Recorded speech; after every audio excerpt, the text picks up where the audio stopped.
جیسے صحیح رخ پر کام کرتا ہے ویسے غلط رخ پر بھی کام کرتا ہے۔ ابھی میں جب داخل ہوا ہوں تو قدم وہاں رکھا تو یہاں جو صاحب بول رہے تھے مائک پر وہ حضرت علی اور حضرت معاویہ کے اختلاف پر بول رہے تھے۔ اسی زمانے میں اسی دور میں ایک نعرہ لگایا گیا ہے ان الحکم الا للہ، حکم تو اللہ کا چلے گا۔ تو آدمی کو کیسے مان لیا کہ یہ جو فیصلہ کر دیں گے چلے گا؟ یہ تو قرآن کے خلاف ہو گیا۔ نیزے پر قرآن اٹھا لیا گیا اور حضرت معاویہ کی فوج میں لوگ قرآن نیزے پر اٹھا کر اعلان کر رہے تھے ان الحکم الا للہ، یہ اللہ کا کلام ہے، اس کے فیصلے پر ہم تم راضی ہو جاؤ۔ تو حضرت علی کرم اللہ وجہہ نے اس وقت فرمایا تھا کلمۃ حق ارید بہا الباطل، یہ کلمہ اپنی جگہ پر حق ہے، ہم اس کا انکار نہیں کرتے، بلا شبہ قرآن میں ان الحکم الا للہ ہے، لیکن جو مطلب اس کا یہ لوگ نکال رہے ہیں وہ غلط مطلب ہے۔ کلمہ حق سے معنی غلط نکالنا یہ بھی ایک کجی ہے، گمراہی ہے۔ کلمے کا غلط ہونا ضروری نہیں ہے، بہت مرتبہ حدیث ثابت ہوگی، جملہ موجود ہوگا، لیکن سمجھنے والے نے اپنی سمجھ سے جو معنی اس کا متعین کیا ہے وہ اللہ کے رسول کے فرمانے کا مطلب نہیں ہے، وہ اس کا معنی نہیں ہے، تو غلطی یہاں ہے۔ یہ نہیں ہے کہ غلط جملہ ہی لے لیا ہے اس نے، ایسے نہیں سمجھ میں آتا ہے۔ ایک اور مثال دے کر سمجھاتا ہوں۔ ایک علاقے میں ایک پیر صاحب آتے تھے، تو پیر صاحب بھی بہت پہنچے ہوئے تھے، مردوں کو بھی مرید کرتے تھے، عورتوں کو بھی مرید کرتے تھے، اور مردوں میں بھی رہتے تھے بڑی مستی سے اور عورتوں سے بھی خدمت لیتے تھے۔ تو وہاں کے مولویوں میں جھگڑا ہو گیا، کچھ مولوی تو پیر صاحب کی طرف ہو گئے کہ یہ بہت پہنچے ہوئے اللہ والے ولی ہیں اور یہ جو کام کریں گے وہ غلط تھوڑا ہی ہوگا، یہ جب عورتوں سے خدمت لیتے ہیں، عورتوں سے پاؤں دبواتے ہیں تو یہ اللہ والے پہنچے ہوئے ہیں، یہ بھی صحیح ہے، وہ بھی جائز ہے۔ اور کچھ مولوی کہنے لگے کہ صاحب یہ کیسا پیر ہے دوسرے کی عورتوں سے پردہ نہیں کرتا، حالانکہ شریعت میں پردہ ضروری ہے۔ تو دوسرے مولوی کہنے لگے کہ پردہ ضروری ہے، ٹھیک ہے، لیکن پیر سے کیا پردہ، پیر سے پردہ نہیں ہے۔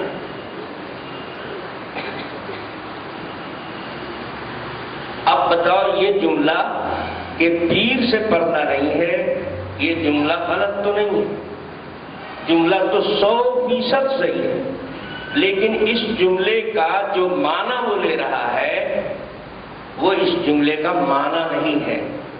اس جملے کو علماء نے، محققین نے، صوفیاء نے جس معنی کے لیے استعمال کیا ہے، بنایا ہے، وہ اور معنی، اور یہ لے رہا ہے دوسرا معنی۔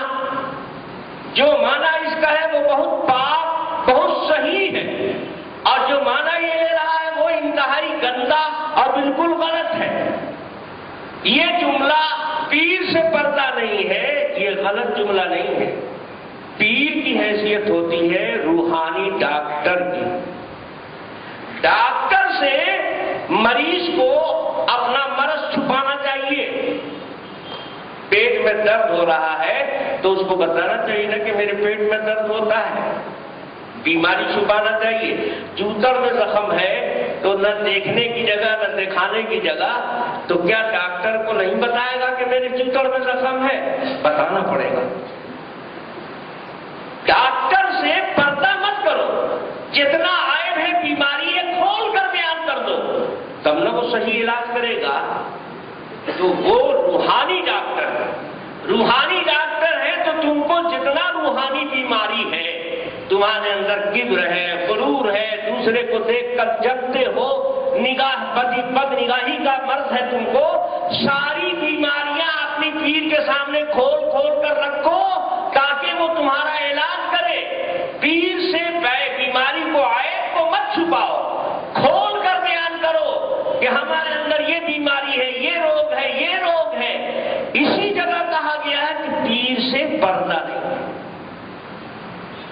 سے پردہ نہیں ہے کا مطلب یعنی اپنا عیب پیر سے مت چھپاؤ. تمہارے اندر جتنا عیب ہے، جتنی کمزوری ہے، سب پیر کے سامنے کھول کھول کر بیان کر دو. اس کو پردے میں مت رکھو. ہر بیماری، ہر مرض جتنا تمہارے اندر ہے، تمہارے اندر گھمنڈ کی بیماری ہے، دوسرے کو دیکھ کر جلنے کا مرض ہے، یہ سب پیر کے سامنے بیان کرو کہ ہمارے اندر یہ کمی ہے. نہیں بتاؤ گے تو وہ علاج کیسے کرے گا؟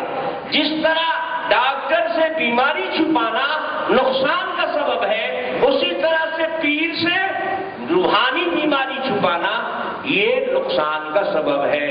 تو صوفیہ نے، علماء نے اس کے لیے کہاوت بنائی کہ پیر سے پردہ نہیں ہے. اپنا عیب دوسرے سے مت بیان کرو. ہمارے اندر یہ بیماری ہے، یہ عیب ہے، دوسرے سے بیان کرنے کا کیا فائدہ ہے؟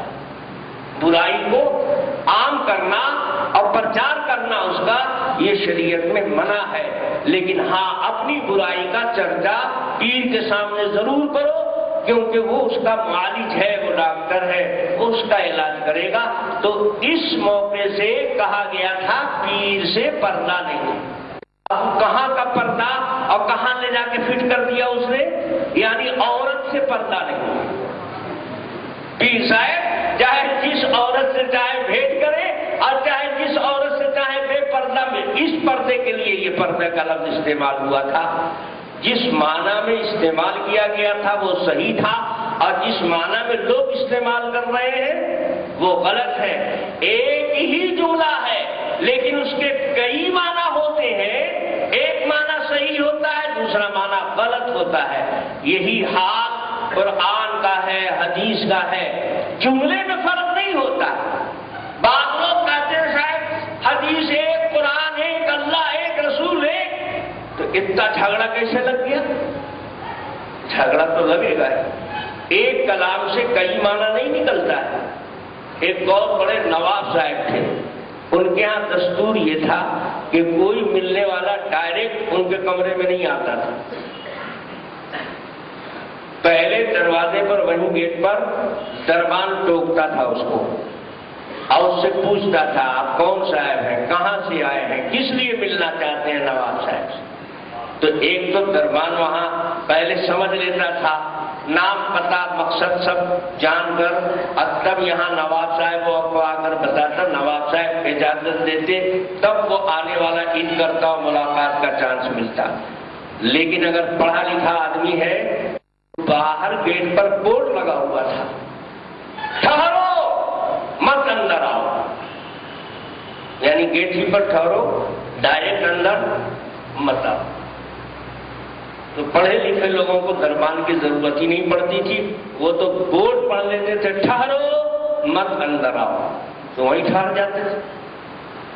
ایک صاحب آئے ضرورت سے زیادہ قابل قبلان، وہ آئے تو دربان نے جب روکا تو ایک دھکا دربان کو دیا اور ایک دم ڈائریکٹ ہو گئے. تو پیچھے پیچھے دربان دوڑا دوڑا ہے کہ ارے تمہارا تو جو حال ہوگا تو ہوگا ہی، ہماری بھی نوکری چلی جائے گی. تم پڑھے لکھے آدمی اتنا بدعقل کیوں ہو؟ بورڈ پڑھ لیا ہوتا. کہا ارے بورڈ پڑھا اسی لیے نہ تم کو دھکا دیا. کہا بورڈ پڑھا تو ہم کو دھکا کیسے دے دیا؟ تم کو تو اور زیادہ وہاں رک جانا چاہیے تھا. کہنے لگا جی بورڈ پر لکھا ہوا ہے ٹھہرو مت اندر آؤ. جملہ ایک ہے ٹھہرو مت اندر آؤ. اس نے کیسے پڑھا ٹھہرو مت اندر آؤ؟ ایک ہی جملے سے دو معنی نکلا. جھگڑا ہوگا کہ نہیں ہوگا؟ کسی نے ادھر جوڑ دیا، کسی نے ادھر جوڑ دیا، کسی نے اس طرح پڑھ لیا، کسی نے اس طرح پڑھ لیا. اب یہاں یہ طے کرنا ہے کہ جو ہم نے پڑھا، جس طرح ہم نے سمجھا وہ صحیح ہے یا جس طرح تم نے سمجھا وہ صحیح ہے. حدیث تو ہے لیکن اس کا یہ مطلب درست ہے یا اس کا یہ مطلب درست ہے.